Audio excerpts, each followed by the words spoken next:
Good morning, everyone, and welcome. It is a joy to have you here. As you know, here at the Profit Recipe, we always start on time and end on time, so we appreciate you being here. I will love to start by introducing Adi Klevit. She's the founder and CEO at Business Consulting Group. She's so passionate about helping businesses bring order to their operations, and under her belt, she has 30 years of experience as a process consultant, executive, and entrepreneur. She's an expert at making the complex simple. And as you will experience today, she's known for turning this very specific topic, process documentation, into something that people find fun and practical, instead of dry as many people think, which is clearly not. Her talks, podcasts, webinars, and workshops are packed with real-world examples and stories from her years of experience.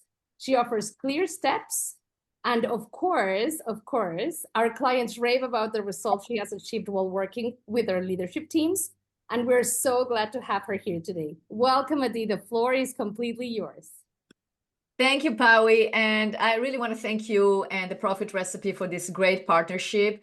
I've now been doing it for a couple of years, working with your clients together, our clients, your clients together. And I just admire you and the group so much, and I'm sure the people are participating here as well.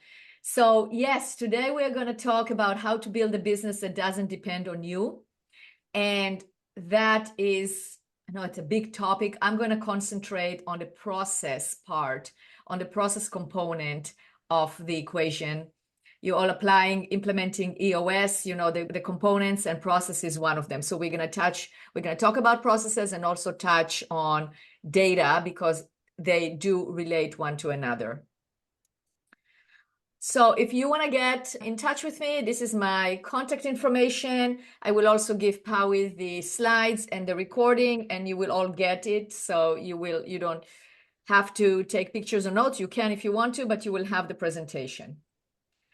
So we all know that growth creates complexity. I'm sure you all experience that. We work with fast-growing companies that are lacking consistency, and that's what happens. You start growing and the complexity just becomes more and more. There are more decisions, more people, and as you have more people, you have more complexity, more decisions to be made, more places where you hand off, where you have to make those decisions, more demands, questions, perhaps even things that you didn't think about in terms of application of your own technology, how you do things, how you execute, how do you create new products, how do you create new services, you name it, the complexity just grows.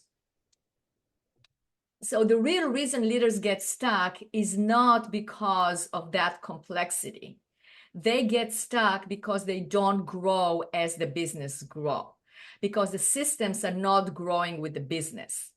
And that is the reason why leaders get stuck. They're still wearing all the hats, just like in the picture here. It's like all is coming in on you, but the business is growing.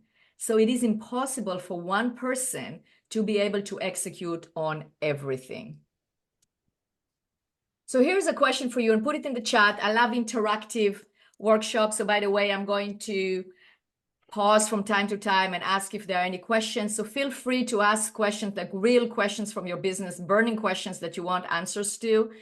I allotted enough time. Obviously, at the end, there was going to be a time for Q&A, but also throughout the workshop, if you have any questions, I want to answer those. So here is a question for you, and please put in the chat as many numbers as you want. If you want 1 to 6, all of them, totally fine, but do. So which of those sounds familiar to you? Everything comes back to me, meaning like everything in a business. 2, employees keep asking me the same questions. 3, training takes too long. 4, we do things differently depending on who performs the work. 5, growth feels harder than it should. 6, we are interested in AI, but don't know where to begin. So let's see in the chat. Let's get some things, some responses in the chat so I know what's important for you, and then I can give examples from that. So don't be shy. Go ahead and put a number. Okay, good. Thank you for the participation. So 2 and 3. 4 is coming up. Yes. Okay. Thank you. All right.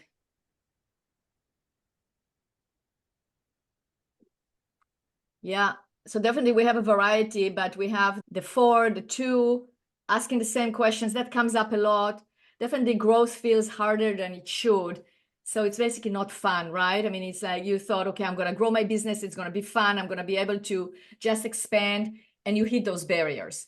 So again, we're going to address those barriers from the viewpoint of processes today and get it resolved. So the objective for today's workshop is that you walk out of this workshop with one new thing that you either learned or you knew even before, but one thing that you will make a decision that you're going to do something about it. Something that you can do in your business to make it less hard, to make it so you can expand faster, to make it so you have a little bit more consistency. And then it always starts with one thing, and then it leads to another one and another one to make sure that you get the business systematized and in order. So I think based on the survey responses, and I see more, we all agree that if we bring a little bit more order into the business, we will be able to expand faster, and it's not going to be that hard. And we're going to achieve consistency. So that's what we're going to talk about. So let's talk about the hidden cost of undocumented processes. Because as Paui said in her introduction, sometimes processes go by the wayside, and it's not the most exciting topic, right? If I tell you, all right, so today we're going to talk about documenting processes, you're like, oh, I don't want to document. I'm the visionary. Or maybe you are the integrator, but it's hard work. It's this, is that. Well, we're not talking about documenting processes. Documenting processes is a tool that you use for what? For solving this hidden cost of undocumented processes. So I'm going to ask you a question, and I want you to think about it, get an answer in your head, and if you want to share in the chat, go ahead and do that. If you look at your business right now, where do you feel if you had well-documented processes and procedures, things will go smoother or faster or more orderly? What is one area that you feel that because it's not systematized, you are feeling that confusion, that lack of order? Let's see if we have a brave soul that want to put it in the chat. What is that area in your company? What is that area for you? You all have companies. Think about your company. What area of the company, if you had processes and procedures right now, you will have more sanity, more order, whatever it is. What is the area? Okay, operations, good. New production, integration, okay, excellent. Sales, operations, good. So you are definitely thinking operations, okay, so definitely onboarding, yes. Escalations, okay. Absolutely. Good. So now if you look at it, you go, okay, if I don't have processes in that area, okay, accounts receivable, it's a big one. That's definitely one that comes up a lot. So what is the hidden cost of undocumented processes in that area? I'll give you an example. We were working with an HVAC company, and their problem was with accounts receivable. That's the first area that came to mind. We mapped the processes, we figured out what is going on, we mapped it, we documented the processes, we optimized it, and we found out that the problem was because they didn't have that process and they didn't follow up on it. They lost about, it was $100,000 a month in uncollected balances. So that was their hidden cost of undocumented processes. I'll give you another example from a service industry, from a professional services. So we were working with a CPA, and he's just like somebody here said on the chat, it was onboarding. Jonathan, you said onboarding process. His problem was onboarding and training new associates. And I asked him, well, how do you do that? Well, I have to stop what I'm doing and I have to train my new associates. Okay, so let's calculate how much does it actually cost you? He said, okay, well, I usually charge whatever he charges an hour, let's say $500 an hour. So if I have to spend 10 hours, that's $5,000. I said, okay, well, what do you do with your time other than seeing clients. Well, I also do business development. Good. So instead of doing 2 hours or 3 hours of business development, now you are concentrating on training a new employee. Well, it's also the lost money that could have been generated by business development, because if a client is worth $100,000 by not doing that business development and maybe not closing 2 deals, he was the rainmaker, then you are basically losing right there. So the hidden cost of undocumented processes is really for you, it's 200,000, 200,000, 5,000, so 205,000. But that's really the cost. So if you look at everything that goes into the sales, for instance, so how many sales are you actually losing? How many potential sales are you losing? All of that is the hidden cost of undocumented processes. So when you look at, yes, I have to concentrate on sales because that's what brings me money. On the other side of it, if you don't have a good sales process, then you are also losing money. And that can be your justification right there of why processes are important. There is operational dependency on individuals in a business. If you don't have well-documented processes that are followed by all, you will find operational dependency. Even when you have the processes documented, you still, because it all comes in layers. It's not one and done ever. But you have to assess for yourself, what is the status of the operational dependency in your business? And what happens when the person leaves? Whether it's you, even you as the owner, maybe you are the visionary, maybe you're not the founder, but you're the CEO, the integrator. What happens if you take a vacation? What happens if you're not there? What happens if one of your key employees leave? Is that what's going to happen? Is everything collapsing? If that is the case, that's also a price that you are paying for not having well-documented processes.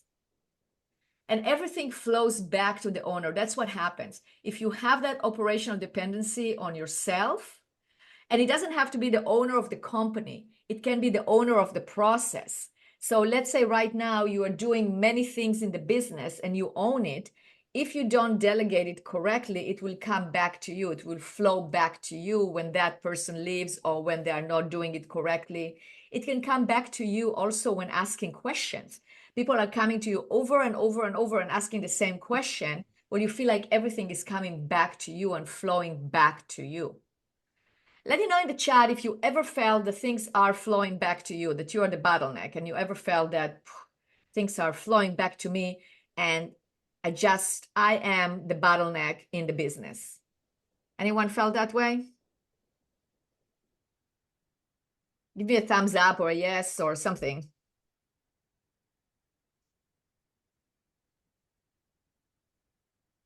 Okay. I got some thumbs up in private, so yes, there are some brave ones. That's right. It's okay. You can also say to everyone, because we are not going to share what you're saying, but I want to make sure that it's real to you, that you get that things are flowing back to you or to key individuals. And because leadership can become the bottleneck as well, right? You have your leadership team, but then they become overwhelmed. Maybe you got yourself out of being the source of everything and the bottleneck, but then the bottleneck becomes the leadership team because there is no delegation and there is no things that are flowing throughout the business. Tribal knowledge is not a system. Why do I say that? Because I hear when I talk to entrepreneurs, go to businesses, they will say, yeah, we do have processes. Of course you do. We all have processes that we follow. But if it is in people's heads, then it's really not a system, because it can't be replicated. It can be duplicated. You can do it over and over again. So that's where you have a dependency on key individuals, then it doesn't equal to scalability. You really can't scale. So let's talk about how do we solve it. And what I'm going to show you now is I'm going to walk you through our proven process. When we go to companies, this is how we get the processes documented and followed by all. So here it is. So the first thing is design, then documentation, then optimization, then implementation. And I'm going to go over each one of those steps. And then when this is done, this is in order to create the baseline. Once you create the baseline, then you have the year-round activity. You got to utilize it on a regular basis. You got to do a periodic review, and you got to have revisions. This is the formula on how to document your processes and procedures and make sure that they are followed by all. And I'm going to break it down now step by step. And then at the end, I'm going to talk about how AI is affecting the system and how to best harness and utilize AI to get this done. And also, I will give you a QR code where you can download the best prompts that we found in order to use AI to help document and implement processes and procedures. All right. So let's talk about the first component, which is the design part. So in the design, what do? We create a process map. How do you create a process map? You can do it with take sticky notes and the old-fashioned way on a whiteboard, on the wall, or you can use, we like to use Miro.com. You can use Lucidchart, you can use Figma, you can use any tool that is out there that is free. Not a problem. You can create a whiteboard with sticky notes, but take every department. So let's say, for instance, here we decided we started with operations. I mean, somebody said, several of you said operations. Good. So we'll take operations and we'll write all the parts of operations. So installation, service calls, maintenance, preventative maintenance, customer communication. Those are all the parts that I broke down communication. I take it and use sticky notes in one color. Then I will use other color in order to write the key components that fall under each one of those sticky notes. I know for you on the call that are more the visionaries, this is like, you go like, I'm never going to do it. That's totally okay. You have the integrator, you have somebody in the company, the process champion. 100%, I'm just giving you what needs to be done, not me going into too many details, but at least you know that this is part of the process. And this is, for you, the visionary, you just want to look at the whole picture to see that, because it gives you a diagnostic tool. You have to also assign ownership and set due dates in order to actually decide and complete when this documentation will be done. All right, this is the question, what should I document first? I hear it all the time. Where should I start? So again, I want to emphasize one thing that I already talked about, but again, I'm going to say it. This is not a one and done. This is not a fast project. So don't think that you can just spend a couple of hours and you'll get all your processes documented. It's just not going to happen. It takes iteration. It takes time. It takes implementation. And, Pawi, we work with the profit recipe on your internal processes. It was a process and it still is. It's not something that you do one time and that's it. But it doesn't mean that you don't start, because if you don't start, you're never going to get to an end, or you're never going to get to the middle of it. So you got to start, and start at the place where you're going to get the most wins. So I always look at high impact tasks or repeatable tasks. And I always ask myself and have the why behind it. Why do I want to document that area? Maybe I want to document that area because right now I'm documenting operations because I'm getting a lot of errors, a lot of callbacks. I want to reduce the callbacks. Okay, that's a high impact task. It's impacting my bottom line. I better document it. Maybe I'm doing a task that is repeating itself over and over again. So you probably think, well, why don't you automate it? Great question. And that's what we're going to talk about AI and how it comes into play. But in order to automate those repeatable tasks, you first of all have to understand what is the flow and what is being done. It doesn't mean that the repeatable tasks after we document are going to be performed by humans. It can be agents, it can be other automation, but you got to know what they are, because that is one thing that you're going to delegate and get out of your way. So again, think about the area that you had the most attention on, whether it was accounts receivable, operations, sales, onboarding. What are the high impact tasks in that area? And then also, what are some repeatable tasks in that area that if you didn't have to do it, you can do more of something else that is more profitable or better serves you better. So let's say, for instance, in account receivables, Are you still manually sending invoices? That's a repeatable task. Can you document the workflow so then we can automate it? So write it down. If you want to share it in the chat, go ahead. I'm not going to make you do that, but it's also good to have that interaction because you can learn from each other. And then when I see it in the chat, I can give specific examples. But if you want to chat, if you're going to directly send the information to Howie, go ahead and do that. Whatever works for you, but have this in mind. Then we can continue building upon it. And at the end of the webinar, you will already have that case study built up, and all you need to do is go and implement it. All right, here is a simple documentation framework. It works every single time. You figure out who owns the task, what is the outcome, when should it happen, what are the steps, and what resources are needed. Now, a question that I get a lot is like, what is the level of documentation that I should document? Should I document work instructions?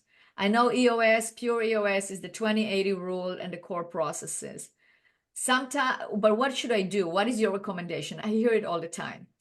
So my approach is always approach it on a layer approach. Never try to do everything at once because we can't. We have to do it one step at a time.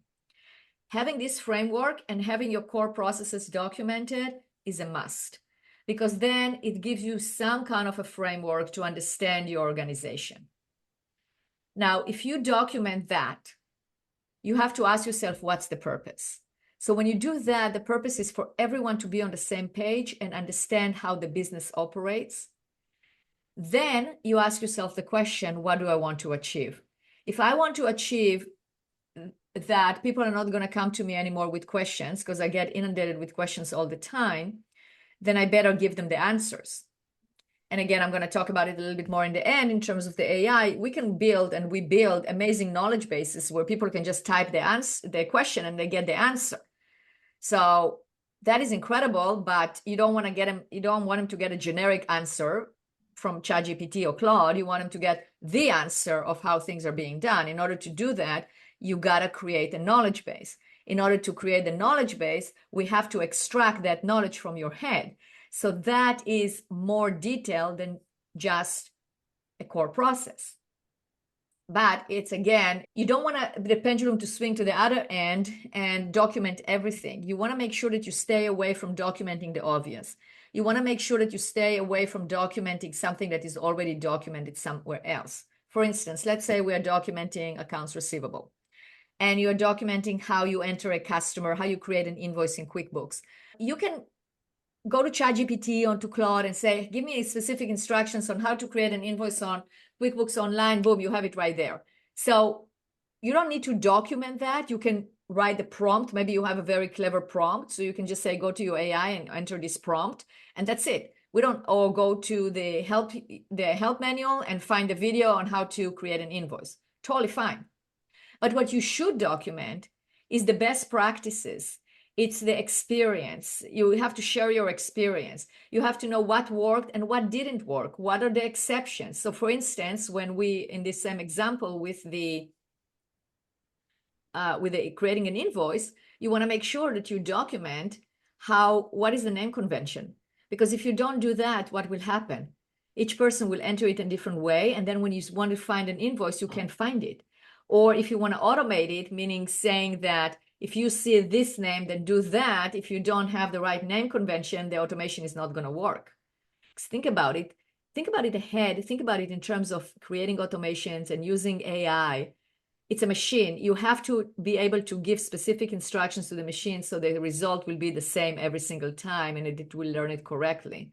So you got to extract the knowledge from your head in terms of those best practices and the things that are known to you that are different from another business. And that's where the confusion sometimes happens. So document core processes and document then what is unique to your business to the level that is needed in order to accomplish what you want to accomplish. And that's where defining what you want to accomplish is very important. So here we have the who, what, when, how, but the overarching question is really why. Why am I documenting? And that's how you will resolve the question of to what degree or how should I document.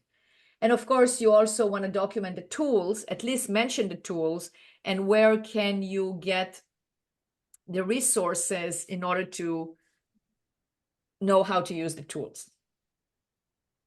Now, I want to pause it for a second. If there are any questions, please feel free to put it in the chat and ask throughout. I'm definitely don't want to go too far. If there are questions that you totally burning questions, if you want to keep it to the end, totally okay as well. Okay, so here is an example of a process following that. And then we have the follow the onboarding checklist and email sequence. For a visionary, for a leadership team to know how the process works, great. I know now how I'm gonna onboard a new client. I know what the steps are, what needs to happen, who is responsible, great. If I'm training a new account manager, this is not enough. I will have to go into the how, so then they don't come back to me and ask me. Yes, you are hiring the right people, you are hiring with the right skill set, but you want to make sure that you are setting them for success by giving them the specific way of how you do things. And by having it documented in writing, you're also avoiding the situation that can happen where you get that person, the account manager, can get different answers depending on the day, depending on the patience of the person, depending on what the person remembers or doesn't remember. And it also, they ask two different people, they get two different answers. Well, that can be a confusion by itself. Therefore, spending the time to think through a process, to evaluate the process, to optimize it, and then approve it as the official process will help you onboard and train people faster. So the key thing is to avoid overcomplication. I've seen standard operating procedures. The biggest one I've seen is 700 pages. The construction company. It included all the safety manual in there. Nobody read it. And that was the main complaint. It's like, people are not following it. So like, yeah, how can you follow it? I mean, who is going to read 700 pages? 4 pages is hard enough. Make it simple, break it down. If you need several procedures, then make several procedures. I don't like to document procedures that are more than 10 steps. It's too much. You get lost in it. Sometimes you have the overall procedure or the overall core process, and from there you can go into the sub procedures. Absolutely.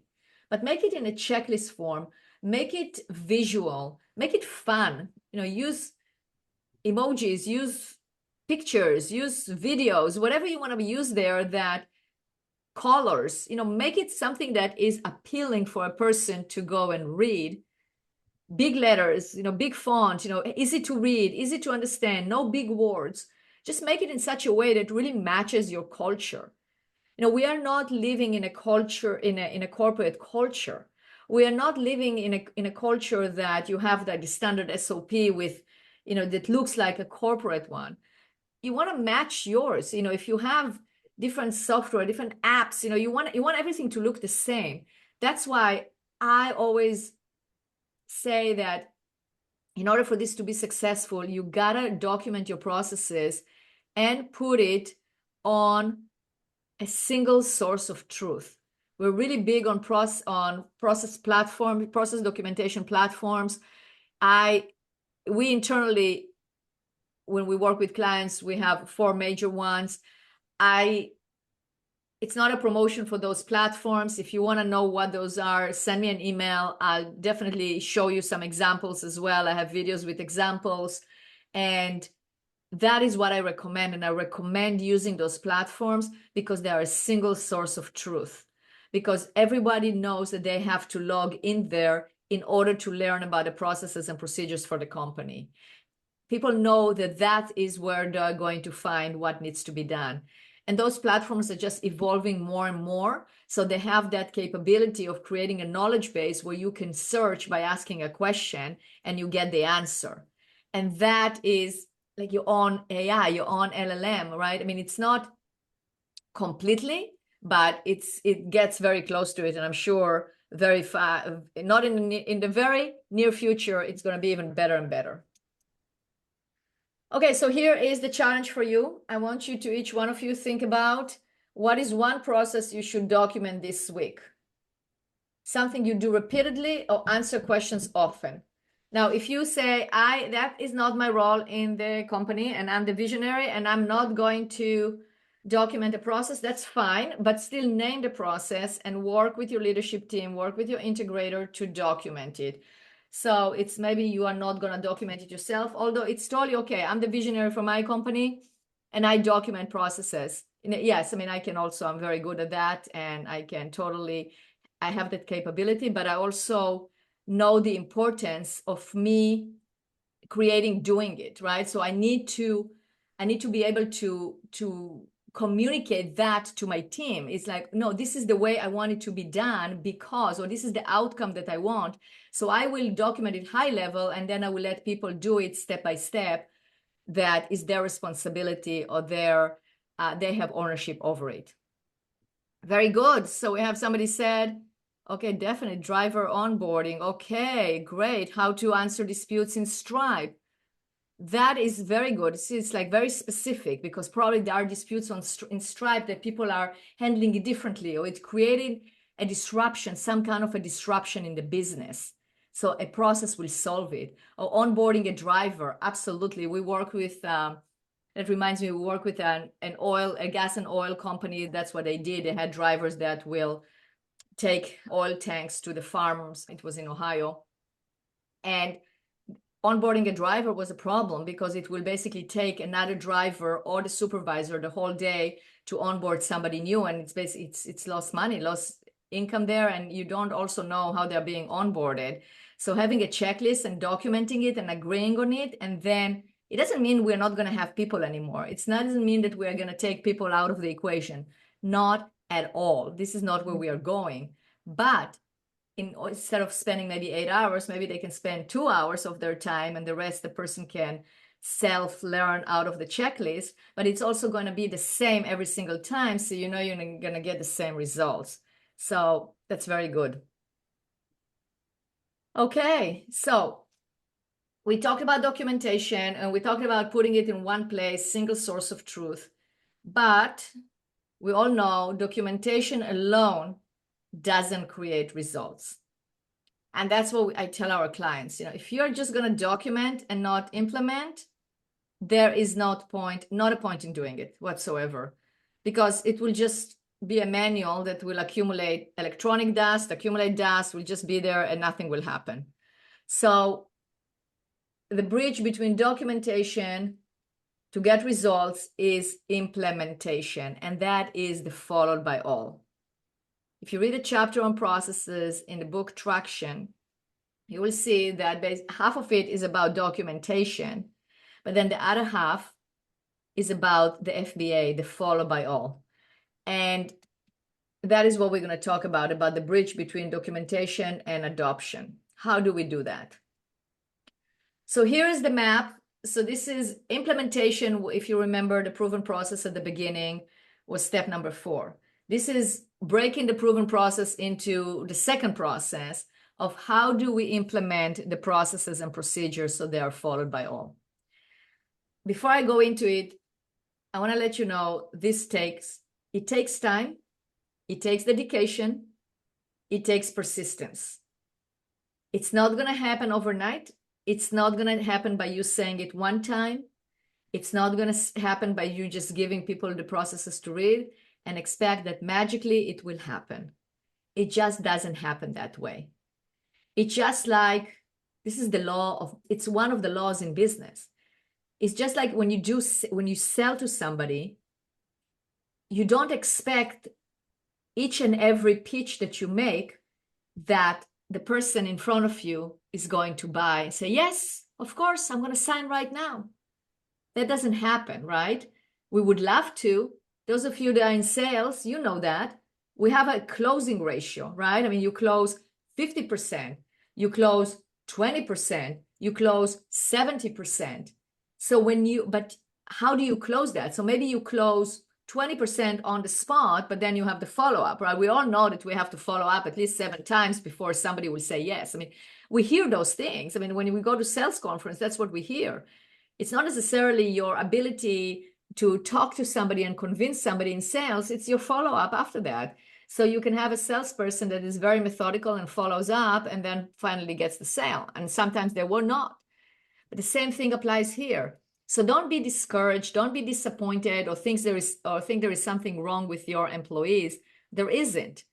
It's normal. Because if you expect that and you know that, then you know it's normal.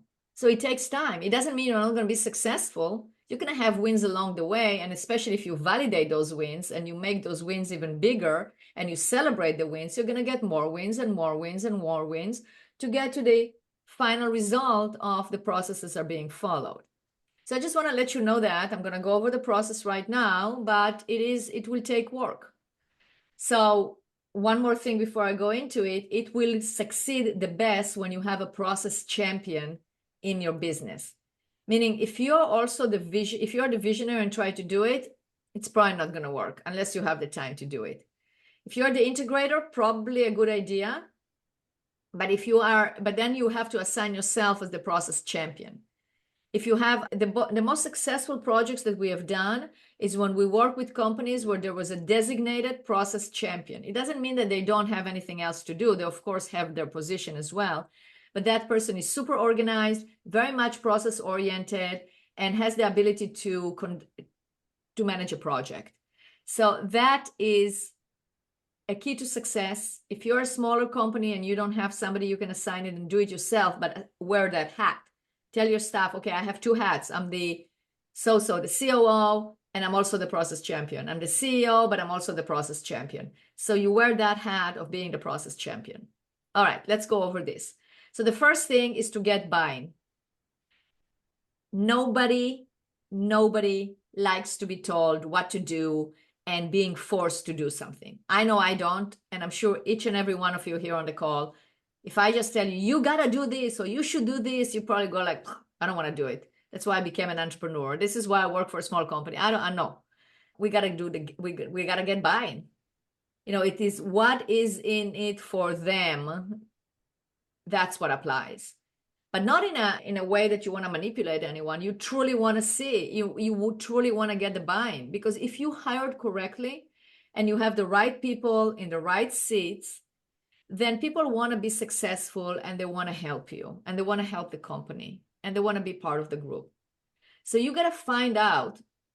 The way that we do it is we do a survey or we conduct one-on-one conversations and we find out from the people involved why processes are important to them. What will happen in their area if they had well-documented processes? And you would be surprised at the answers you will get. People totally get behind it. They go, okay, well, if that will happen, then I will actually be able to do more of that. Or I will be able to get enough time to actually complete the AI course that I so want to learn so I can improve my area and advance. Or if I actually had processes, I wouldn't need to send my technicians over and over to repair things because they will do things right. I will go home happy and I won't be stressed out about this and that. That's what we want. We want the real answers. And that's how you get buy-in. And you go, okay, good. So this is why we're going to follow up on it. It's like, let's take, Powie. I'm just going to give an example here. If you, let's say, for instance, you have a perfect process about how to create these presentations. You send an email with specific steps on what needs to be done. Let's say you didn't have that. And it's like when we start working with the Profit Recipe, the question is, okay, so Howie, what are you running into? And you go, oh my gosh, the speaker doesn't show up until like 1 minute before the call. And I'm just like ready to tear my hair out. And I'm just like so stressed and I can't stand it. Go like, okay, good. Well, what about if we create a process where every single time the speaker will show up 10 minutes before? And you go like, wow, that's great. Now, you could have also said, well, yeah, but if I do this, they're never going to follow it. And then all of a sudden, all these reasons why come up. That's where people start going, yeah, but nobody's going to follow the process. They go like, okay, let's follow the process to get the process implemented. Let's first of all, create the process. And then we will educate the people on the process, okay? And then it's either a people problem, a process problem, or both. So if you have such a resistance to it, then it's a different conversation with the person that needs to follow the process. Then you go to the partner and you have a conversation and find out what is really going on, that they can follow the process. So there are solutions to that, and that comes here in the training and use the process daily. But the first thing is to get that buy-in and not enforce things without having the why behind it. The second step is to roll it out. You go like, of course, this is like common sense. Well, you'll be surprised of how many companies say that they have processes and procedures. And then I ask, did you roll it out? What do you mean? I mean, did you have everyone in the company read those? Well, no. Okay, so but I know at that point I get it. It's kind of like a rhetorical question, but that's a problem. You got to roll it out, and you got to roll it out systematically. So how do we roll it out? First of all, we get all the processes in one location, so it's a single source of truth. And then what we do is we have everyone read it and sign off on it. And then when you use a process documentation platform, you can see who logged in when and how many times. And then you can see that they actually went in there and it signed off. You know, we've done that with several of the clients of the Profit Recipe. I don't know if I can mention names. I didn't ask him if it's okay, but there was definitely one client that had 7 different locations, or probably now even more. And we were able to see, we followed on each one that they actually went in there. Each one of the employees went in there and signed off and signed off. And it took time because, yes, 60% did it in the beginning, but then 40% didn't. So it is that consistency, that persistency in doing it, but then you get the 100% participation. So you know that it got rolled out and people read it and it's all good. Now, the third part is to train. Having the processes doesn't replace training. You do need to have live training. You can have video training, which we also create. We create quizzes. We like to create quizzes and practical assignments in order to train. So it's a whole training methodology, but you got to train. You can't just assume people will understand that. And I know it's a little bit frustrating to hear that, but so oh, I'm just reading the chat. Howie, do you want to read it? Do you want to read the question? Sure. We got 2 requests, oddly enough, almost at the same time. They were wondering if you can use examples for how would this implementation or part of this implementation look like for the restaurant and catering industry, because they have a high rotation in personnel, and for the medical services industry, where loyalty is high up on their core values and on their procedures. Absolutely. So actually the example that I gave was from a restaurant. So the way that I would implement it is, first of all, I mean, I'll give you the specific example of how we implemented it. So we documenting all the procedures. They used to have it on different places. We documented in one single source of truth. And then we made sure that each person has access to it, whether on iPads or printouts. So they had it in as a checklist, and we know that they can access it. So that's the first thing. Then we went into this whole campaign of like, okay, this is what you need to do by end of day next week, read it and answer the survey. And we followed up several times. I mean, actually our staff followed up with their staff to make sure that it's actually happening, that it's happening and happening. And the fact that that's true, there is high rotation. That's why you even more have to have it documented with specifics, because you got to be able to train the next person. If somebody leaves, you have to train them correctly. So that way you have that system already in place. You roll it out. From a new employee, I'm not necessarily going to get buy-in because they just walk into the business and you go, okay, I'm going to train you. You give it to them, you train them correctly, and you make sure that they're actually using it on a day-to-day basis. In terms of the medical service industry, so the loyalty, it is in terms of loyalty to what? Loyalty to the business? For clients to always come back and, have you as a source of trust? So in terms of maybe the procedure, if I interpret the question as like, okay, well, how do I roll it out in terms of, because if I have to change my procedures because I have to be loyal to the customer, I guess, but you definitely need to be loyal to the customer and give them the best service possible. That's why you even, that can be actually a why behind it. Like explain, okay, if we want to get the best service to our clients and we want to be loyal to them, then this is the reason why we always have to do what we said we are going to do. And that's where you have those procedures in place and everyone has to follow it. So it doesn't replace what you're already doing. It's just going to enhance that. And that's perfect segue to step number 4 of use the processes daily. Because if something doesn't go through, they want to drive. That's right. So they want to drive loyalty. They want to drive loyalty. So in order to drive loyalty, you got to have the same processes and you have to make sure that there is also consistency. Then you want to use the processes daily. So in order to use the processes daily, you got to set an example on how to do that. And then you also, meaning like you have to follow the procedures. So if somebody comes and asks you a question, you can just go, oh, well, I'm going to just answer you that because it takes you just 1 second to answer it, as opposed to spending time figuring out how to do that.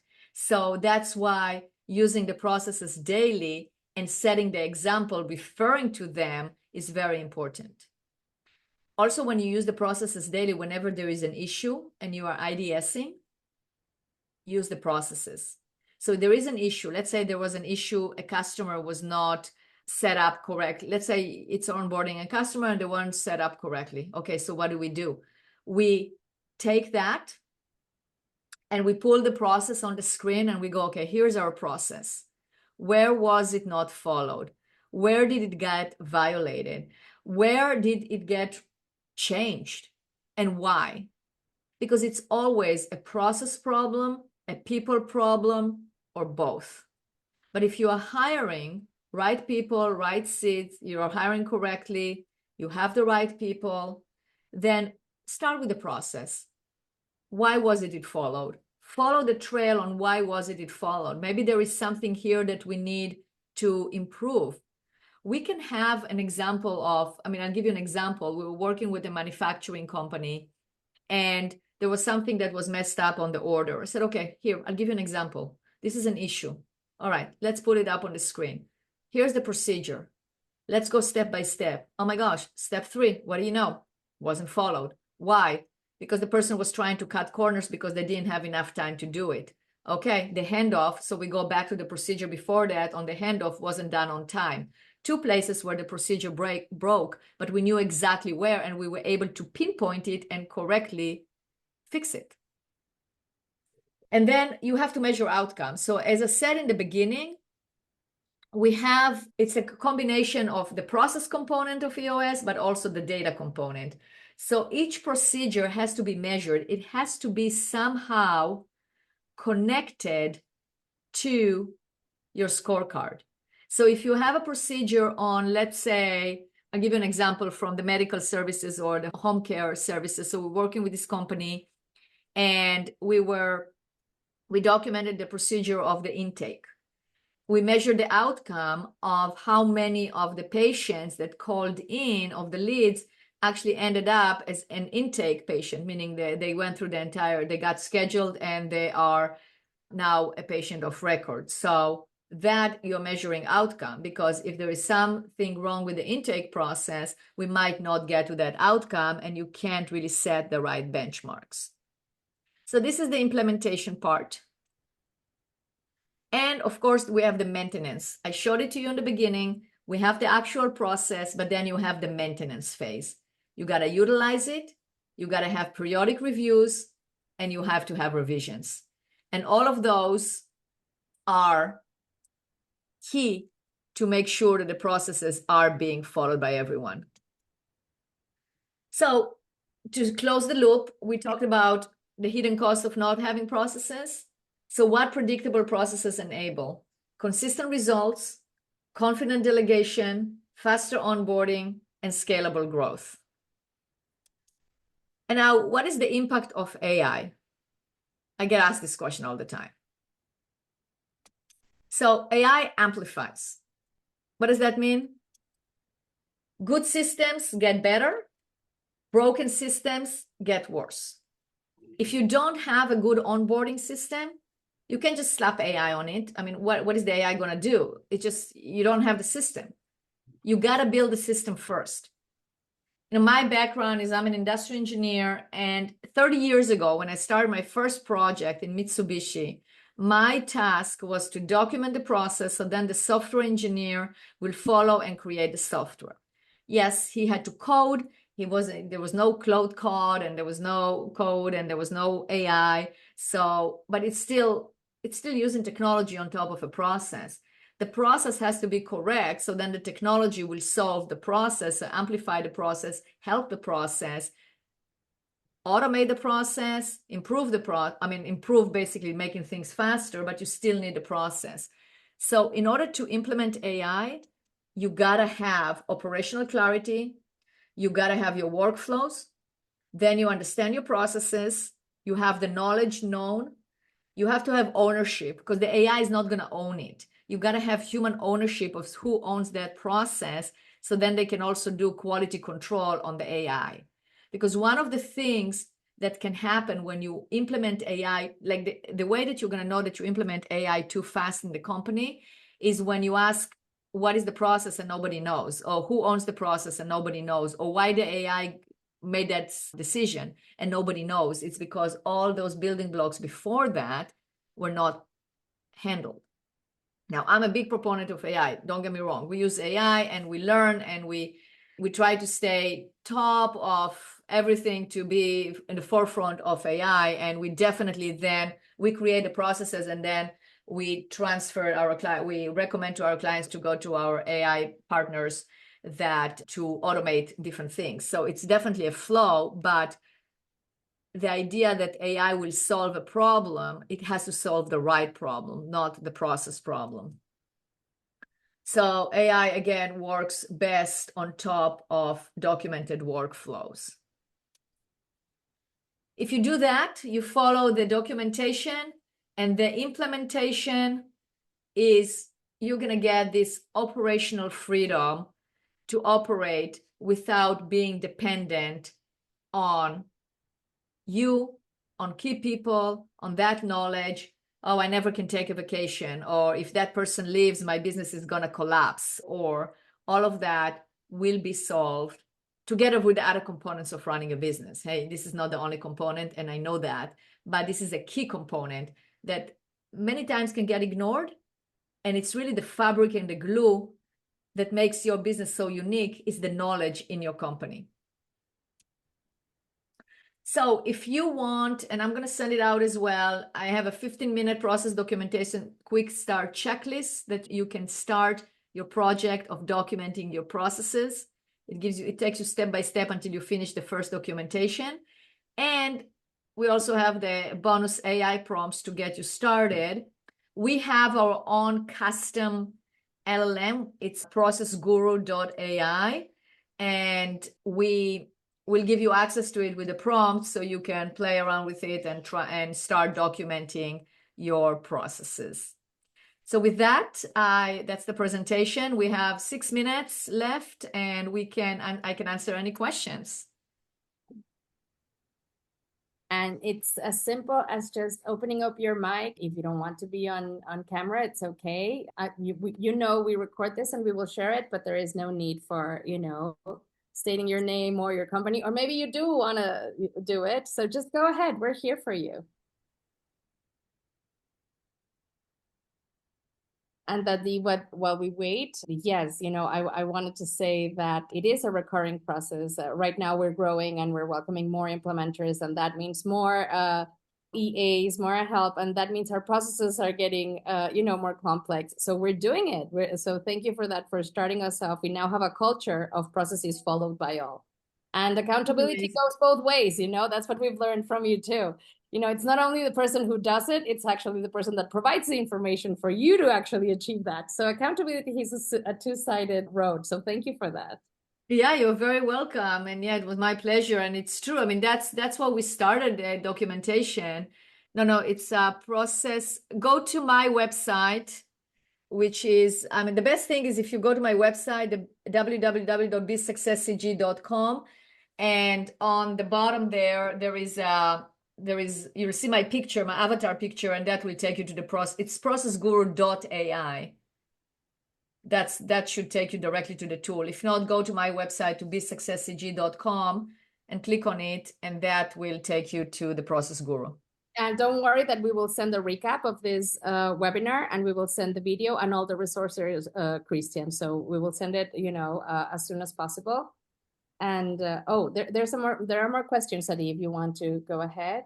Sure. So, well, thank you. I appreciate Sylvia, the comment. And what is the suggested cadence for optimization?